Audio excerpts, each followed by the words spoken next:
Welcome to the presentation of Wihlborgs Q2 2025.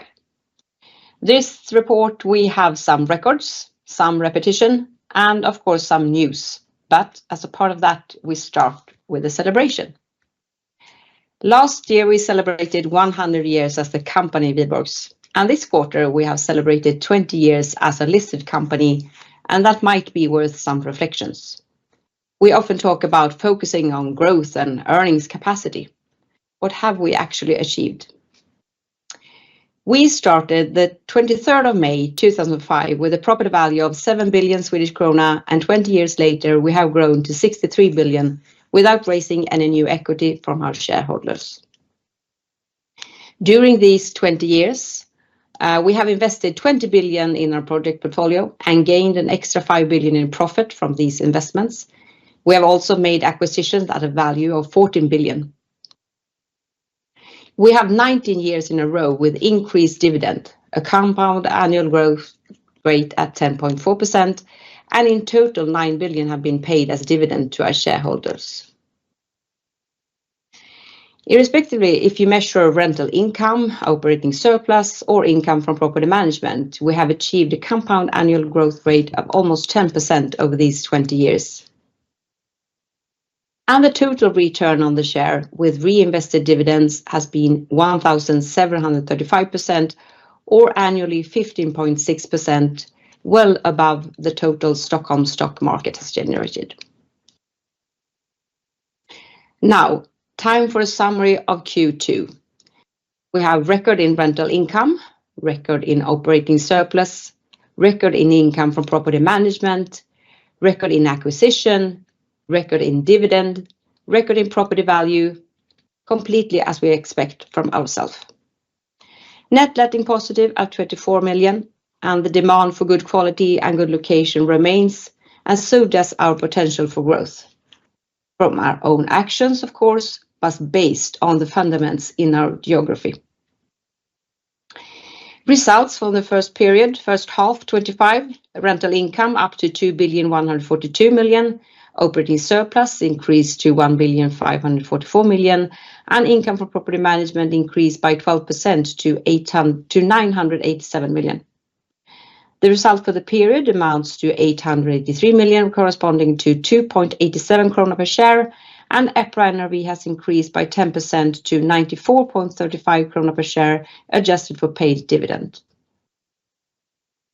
A comparison of the rental income first half 24 and first half 25. Indexation plus 21 million, acquisition plus 47, currency effect minus 14, additional charges plus 11, and completed project new leases and renegotiation plus 5 million.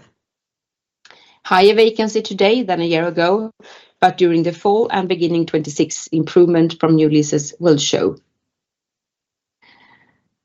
And the streak of positive net letting continues, plus 24 million in the quarter, plus 29 million for the period, and in total new leases at a yearly value of 235 million signed in the period.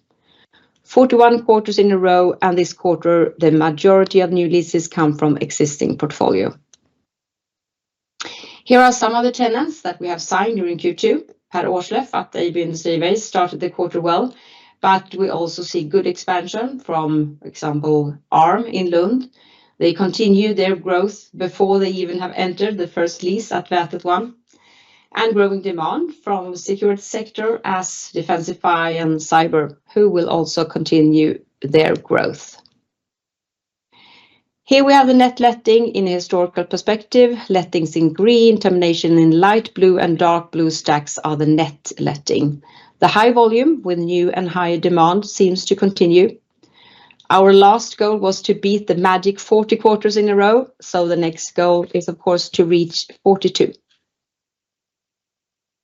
And the list of our 10 largest tenants in alphabetic order, strong customers, and they contribute with 90% of our rental income. 7 out of 10 are governmental tenants, and the public sector contributes with 22% of rental income. Rental value as of 1st of April, 4,810 million per year, plus 7.1%, and rental income 4,303 million plus 4.9%. Effects from acquisition, indexation, and higher willingness to pay for the right quality. Looking at the like-for-like figures, all the properties we owned a year ago, excluding projects, compared with updated figures, we can see the rental value is up 2.1% and rental income is down 0.5%. The growth in rental value is supported by indexation of 1.6% in Sweden and approximately 1% in Denmark. Lower rental income is an effect of higher vacancy, and that comes partly from the timing effect with many new leases and a gap between moving in and out, but also higher vacancy in the market. In some areas, as the industrial portfolio in Helsingborg, I think that higher vacancy will follow us for a bit longer time, and in other areas, as in offices in Malmö, occupancy will pick up quite quickly when the market turns. We see very few new projects from competitors, and my best estimate is that we can continue to take advantage from that. We know that our number will improve towards the end of 25 and with continued good effects 26. And this has already started with, for example, Publ and Malmö University entered their new leases in Malmö 1st of July. Let's look at changes in the market value of our properties. We started the year with 59,168 million in accordance with our 100% external valuation. We have made acquisitions which add on 2,552 million, investment 1,265 million, divestment minus 90, changes in valuation plus 312 million, and together with currency translations of minus 476 million, that summarized to a value of 62,731 million Swedish krona. This quarter, we have made extra external valuation by two different appraisers of approximately 20% of the portfolio value, just as an extra checkup, and the output from that is that our valuation is almost perfectly in line with their views. These figures, the running yield, show how we actually perform in relation to the valuation. So this is not the valuation yield. For the whole portfolio, with the occupancy rate is 90%, excluding project and land, with an operating surplus of 3,273 million, that gives a running yield of 5.6%. Fully let, the portfolio would give a running yield of 6.4%. Good earnings capacity in relation to the value of the portfolio, and good cash flow generation is the foundation also ahead. In the office portfolio, the market value is now over 50 billion. The occupancy rate is 91%. It's 92 in Malmö, improved to 89 in Helsingborg, 90% in Lund, and 92 in Copenhagen. Same total number as year end and last report, but on the decimal a bit improved, and the signed leases mean that we will improve ahead during the fall and 26. The operating surplus from offices summarized to 2,730 million and running yield of 5.4%, 6.2 fully let. Demand for logistic and production continues to be good in Malmö with an occupancy of 95%, lower in Helsingborg at 83, 99 in Lund and 95 in Copenhagen. 88 occupancy rate as a whole with a running yield of 6.4%, 7.5% fully let, and a total value of 8,474 million. As mentioned before, we continue to see harder competition in the third-part logistics segments, quick changes in needs and higher vacancy as an effect of a lot new build facilities. But our portfolio in Helsingborg still give a decent running yield of 6.4%, even with a high vacancy, and the market as such continues to grow. The development of our total portfolio running yield, 5.6%, brings stability, not least since the portfolio overall has a high quality and good locations. As noticed before, a high increase of the running yield since 2021. ESG results from Q2, certifications in Sweden offices continue up, and Denmark has started the process in a good way, in the same way that we also continue with certifications in the industrial portfolio in Sweden. Energy consumption continues to decrease, and we have a new target of maximum 75 kilowatt hours per square meters to be reached by 2030. As mentioned in the Q1 report regarding Omnibus, we will continue our process with most of the metrics of CSRD, but we will exclude some of the data points where our opinion is that the value of measurement is limited. But for many of the areas, we have found a way where reporting actually can contribute to improving our operations. Other sustainable highlights from Q2. Wihlborgs has been pointed out as one of Europe's climate leader by the Financial Times. We have renewed the climate contract with the municipality of Malmö, and not at least, we have reduced the energy consumptions at Wihlborgs 2 by 22% by adding on our own skilled organization. More improvement to come, but 22 less consumption almost without investments is a good start. And we see that kind of improvements in the acquisition made the last years. Amager, Strandvej, Hedegaardsvej, and Wihlborgs. We update the product, improve some technical standard, and reduce energy consumption and increase leasing. Some is already done, and there is more to come. 1st of April, we added on 8 properties in Malmö, Lund, and Helsingborg, in total contributing with 51,000 square meter lettable area, 82,000 square meter land for industrial development in Lund, and 12,000 square meter building rights for offices, also in Lund. This portfolio will contribute with an estimated yearly operation surplus of 130 million at the start.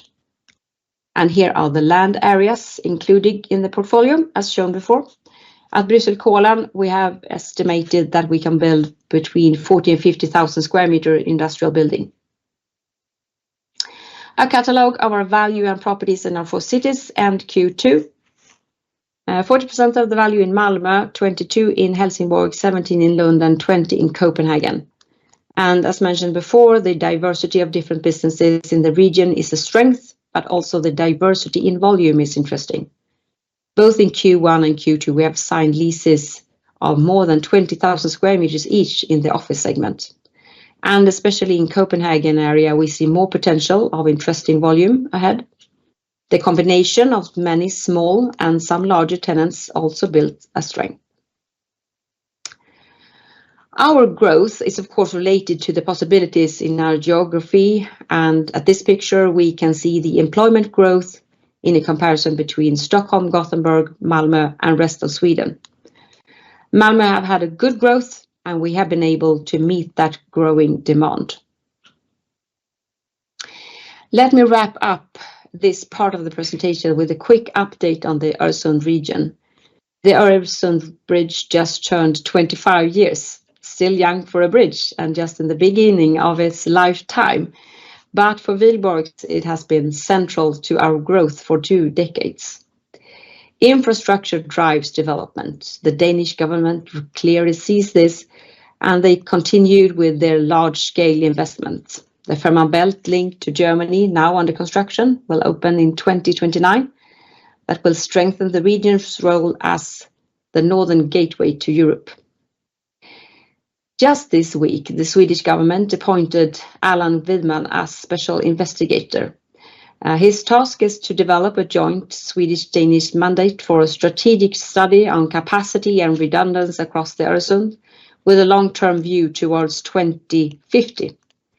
The proposal will be delivered in November, and that's a strong step forward. And separately, the Swedish Transport Administration is already analyzing future capacity for road, rail and maritime transport, including the potential for a fixed Helsingborg-Helsingør link. Meanwhile, cross-border integration is reaching record levels. In 2024, the integration index hit 234, up from 100 in 2001. More than 19,000 people now commute across the border for work. And the daily train commutes have also reached all-time high, over 40,000 passengers a day, alongside monthly records for both car and passengers crossing. These developments support long-term growth for the region, but also for Wihlborgs. And time for financials. Over to you, Arvid. Thank you very much, Ulrika, and good morning, everyone. If we look at the income statement for the second quarter 2025, you can see that rental income amounted to 1,097 million, up 6% versus the corresponding quarter during 2024. We had an operating surplus of 813 million kronor, also up 6%. And the income from property management was up a full 14% to 524 million in the quarter. And all these three numbers, as Ulrika mentioned, are actually record figures for an individual quarter for Wihlborgs. We had positive value changes in the quarter of 243 million. No differences in the underlying assumptions and the valuations, but rather a few minor effects from projects and from the net leasing, but minor changes overall. And if we sum up, we had a profit for the period of 452 million Swedish kronor in Q2. Looking at the balance sheet, property value now amounts to 62.7 billion Swedish kronor. That's up 5.6 billion versus the same versus 12 months previously. At the same time, equity grew by almost 1 billion, despite paying out 1 billion to shareholders. And our borrowings at 33.3 billion Swedish kronor was up 3.6 billion in a 12-month perspective. Translating this into key figures, our equity assets ratio stands at 35.8%. And the leverage now is 53%. That is up somewhat over the past quarter, as expected, since we chose to debt finance the acquisition, and we also paid a dividend of 1 billion during the quarter.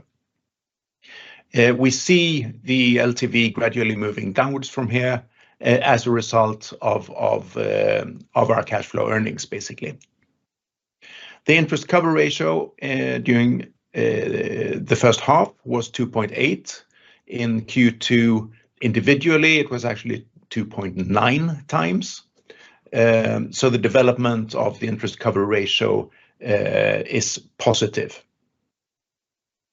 We had an EPRA NRV at the end of Q2 of 94.35 kronor per share. And that is up 10% versus 12 months previously, adjusted for paid dividend.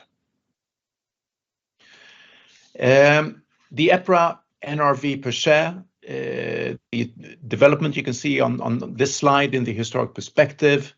And over this time period, since 2009, we've had an annual average growth of 15% adjusted for paid dividend. The financial ratios in a historic perspective is shown on this slide. The interest cover ratio now picking up after the sharp interest increase, which started during 2022, and that is good. The equity assets ratio in a historic perspective is still on comfortable levels for us, and that actually goes for the LTV as well, versus the limitations we've set up for ourselves.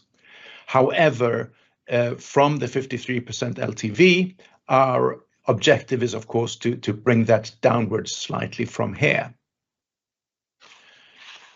The net debt in relation to EBITDA is still on a strong level, 10.1 times at the end of Q2. And that, of course, takes into account the cash earnings capacity that we have, and that it remains our prime focus. On the next slide, you can see the sources of financing. We now have 50% of our financing from bilateral bank agreements with Swedish Nordic banks. Bank margins are moving in the right directions for us as a borrower. And access to capital is quite advantageous, I would say. Bond financing is now 16% of the total, and also the bond market has over the past few months, still been a bit volatile, but generally developed in a very positive way. So we have access to bond financing at attractive levels currently. And we have 34% of our financing from the Danish real mortgage system, which continues to work in a stable way. On the next slide, you can see the details of our loan portfolio. The average interest rate is now 3.29%.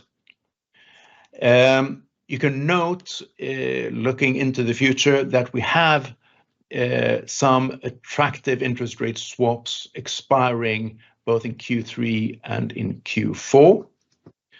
At the same time, we have, during the second half of 2025, a few bank renegotiations where we expect the margin development to be positive for us as a borrower, that is, margins moving downwards. On the next slide, you can see the development of the fixed interest period, which now stands at 2.4 years, quite in line with our interest rate risk management policy. And we have a loan maturity moving downwards a bit to 4.7 years. And that has been affected, of course, by us adding some new debt in relation to the acquisition made in Q2. And that debt has had a slightly shorter loan maturity than our average. And finally, looking at available funds, we had a very high number at the end of Q1, but as you're quite aware, on the 1st of April, we paid approximately 2.4 billion for the acquisition from Granito, and in May, we paid 1 billion in dividends. So available capacity has gone down. We've increased bank facilities somewhat during the quarter. So available funds is now 2.5 billion, which is a comfortable level in the long-term perspective. And with that, I'll hand over the word back to you, Ulrika. Thank you. And an update on our investments in progress and a quick overview of our largest projects. During the period, we have invested 1,265 million, and it remains 3,132 million to invest in approved projects. A good volume also ahead. The quick improvement of yield on cost continues, and the ongoing portfolio secures also decent gain from projects. A good mix of refurbishment and new build. Let's start in Copenhagen with our project at AB Industrivej. In the beginning, planned and decided for a multi-tenant transformation, but with the 15-year lease with Per Aarsleff turned into a single-tenant building. 24,000 square meters, investment 231 million Swedish krona, and yield on cost a bit above 6%. Completion in Q1 26. The large project at Amfitrite in Malmö has started off really well, a bit about 20,000 square meters for Malmö University. We have started at site with selective deconstruction of the building to enable reuse of part of the existing building in the new one, and we expect building permission in September. Zoning plan is approved and procurement of contractors is ongoing in a very good way. In Lund, we're building a new modern office right beside the central station, Posthornet phase 2, 10,100 square meters, yield on cost 6.5%, and completion Q2 26. Q2 26.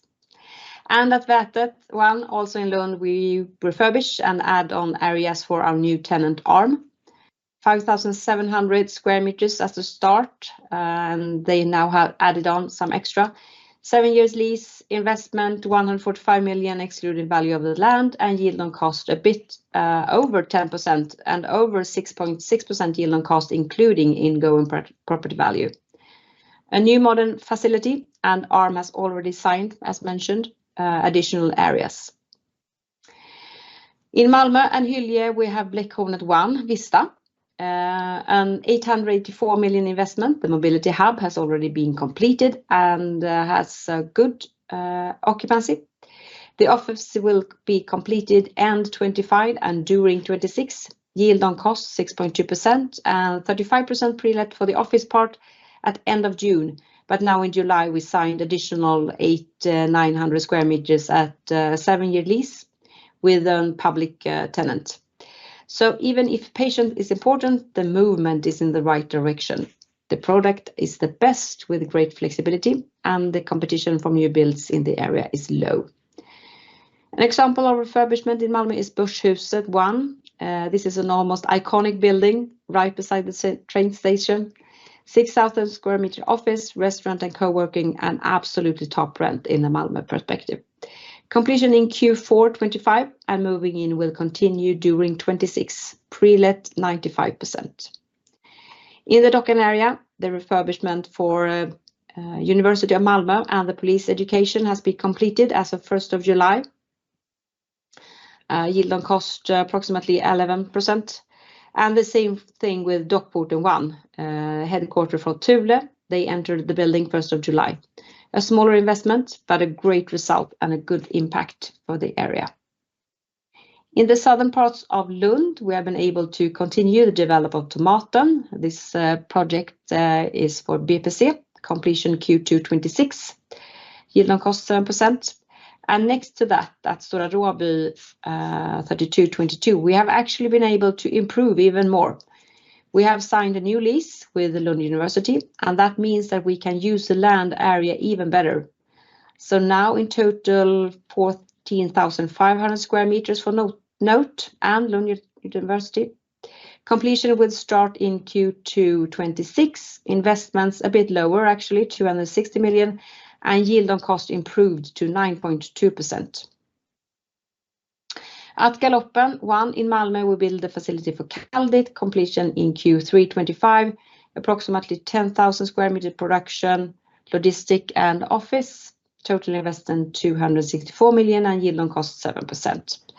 And in Sunnanå, we build 17,000 square meters, 100% pre-let and 15-year lease with completion in Q4 25.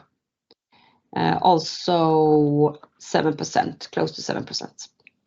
In Hørsholm, Copenhagen, we invest for the school for NGG, 25-year lease, 11,600 square meters, completion in Q1 26. And at Girostraget in Höjetostrup, the large refurbishment for Novo continues, 62,000 square meters. Our investment is limited to 423 million and completion is expected in Q1 26, but Novo pays rent also during the refurbishment period. That was some of the ongoing projects. Just a quick view on some of the future investment. Here are 4 possible projects in Lund and Helsingborg. Some 70,000 square meters for the future. Zoning plan are approved for the first 3 projects and ongoing at Västerbro in Lund. And some of the office possibilities in Malmö in the area of Nyhamnen and Dockan. High interest for the future, of course. And a summary of Q2 again. A record quarter for rental income, operating surplus, income for property management, property value, acquisition and dividend. Net letting positive at 24 million.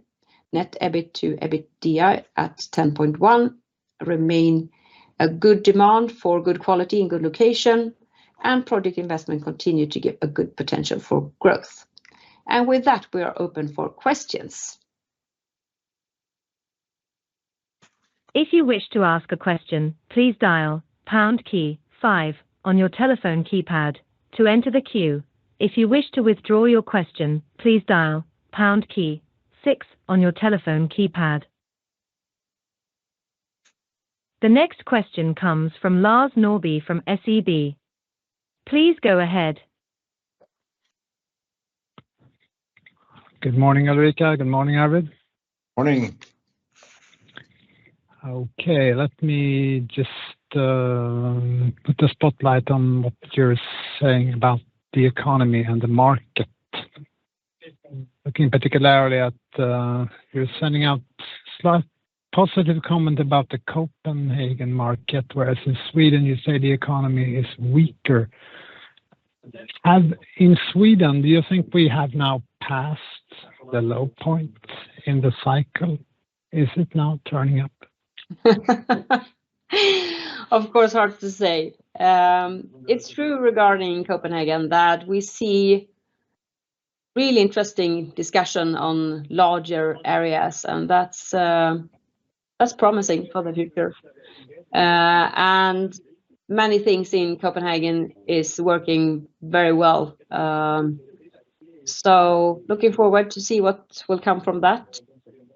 When it comes to Sweden, yes, I mean, everybody knows that the market is weaker, but still positive things is ongoing. So I hate actually to speculate, but I think that we see some light ahead, definitely. So maybe I don't think we should expect any quick race for the future, but a slow turn in a good way.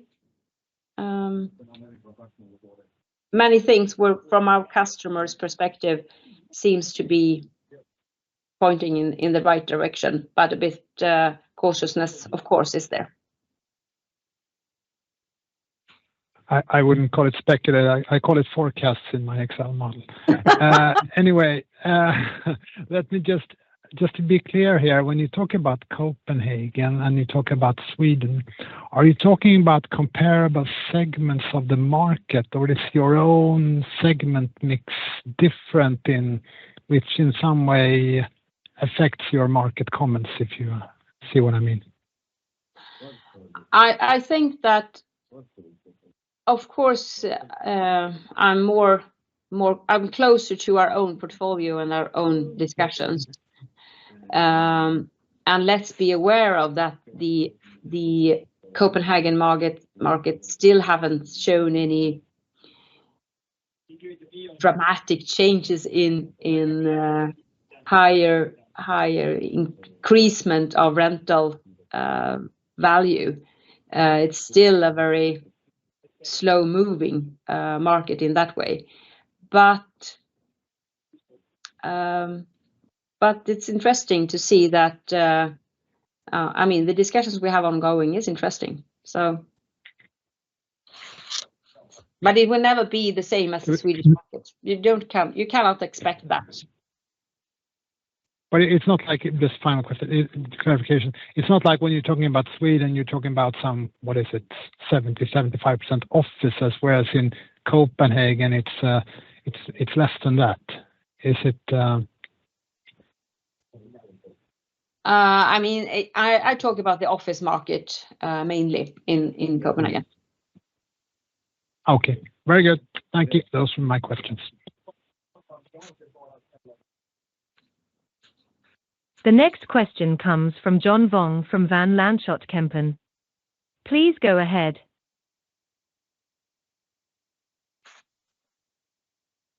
Hi, good morning. I just wanted to talk about the LTV, which has been trending up since its trough in 2021, and now at 53%. I think you mentioned you intend to bring this down a bit. I suppose this will be coming from retained earnings. Just wondering, how do you see the LTV in light of investment opportunities that you're seeing in the market? Well, I think the current LTV at 53%, given the way we look at the world around us, we would like to gradually bring it down and to be, say, around 50%.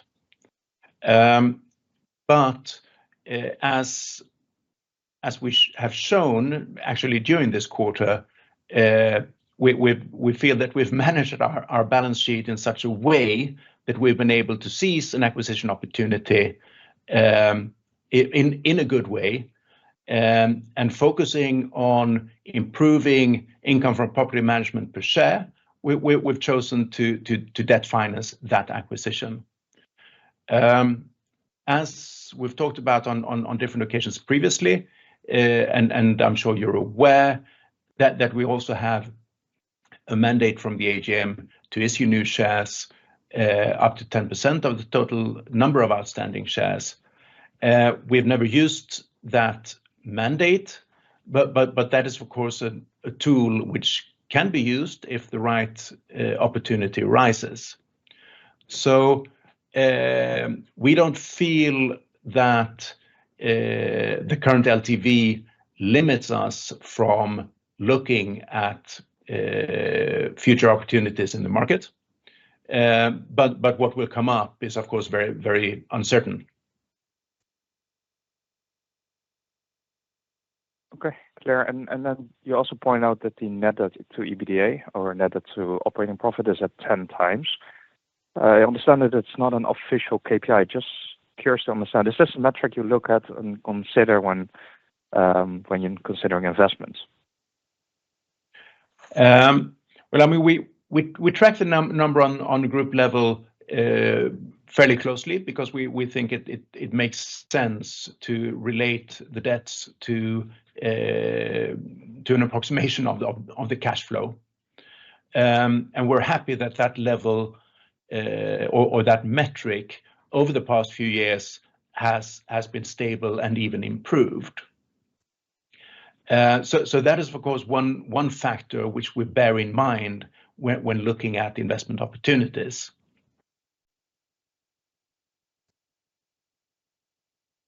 But it's not necessarily a level that you target with this metric. I think if we're at 10 times where we are, we're very comfortable, and we've been at 11 and above 11 as well, which also may be fine. But we don't feel from a financial stability perspective that it's important for us to significantly strengthen this ratio. If we're at 10 times, we're quite comfortable. Okay, that's clear. Thank you. That's it from my side. The next question comes from Oscar Lindquist from ABG Sundal Collier. Please go ahead.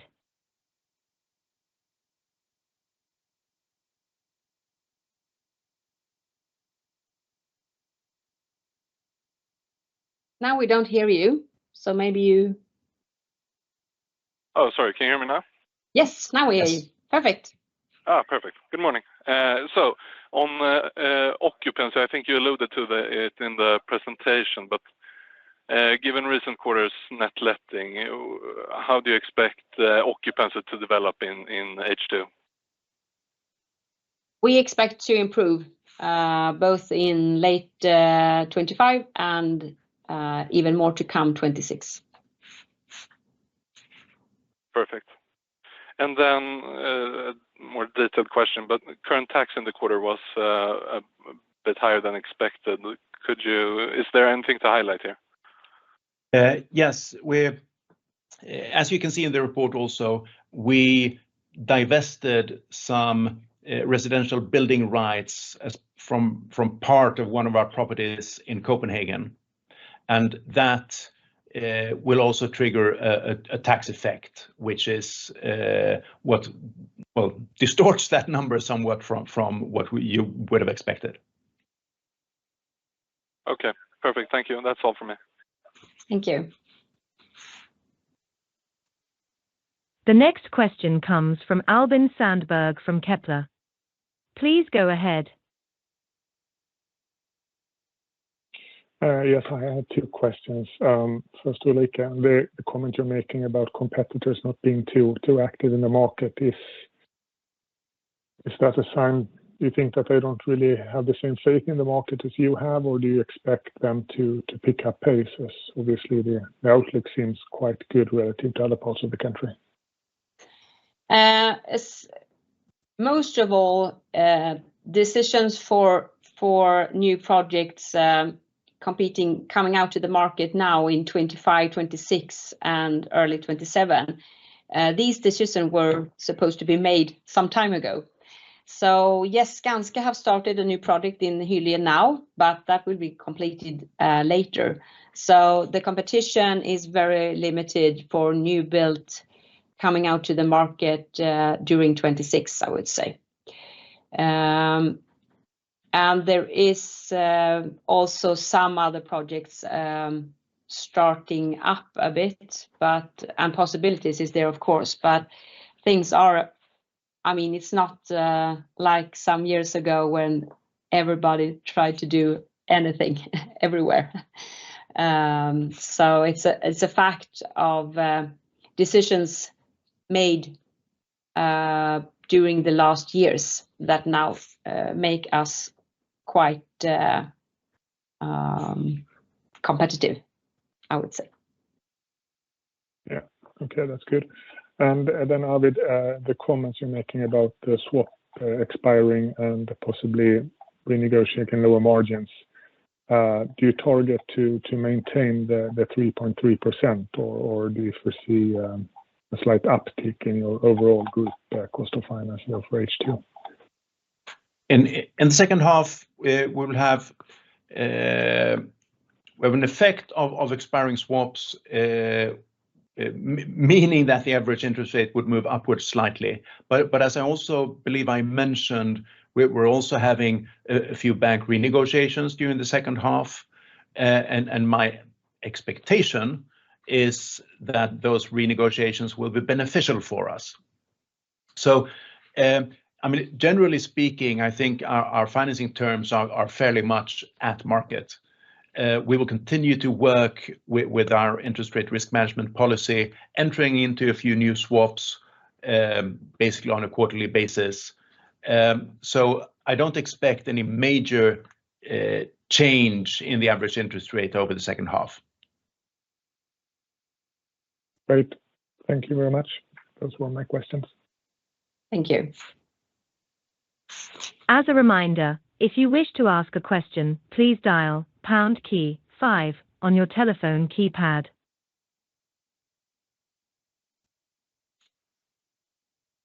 There are no more phone questions at this time, so I hand the conference back to the speakers for any written questions and closing comments. And Thank you. we've not seen any written questions coming in via mail here. Okay. But as always, you're always welcome to come back to us with further questions. So with that, thanks for today, and we wish you all a great summer. Thank you. Bye.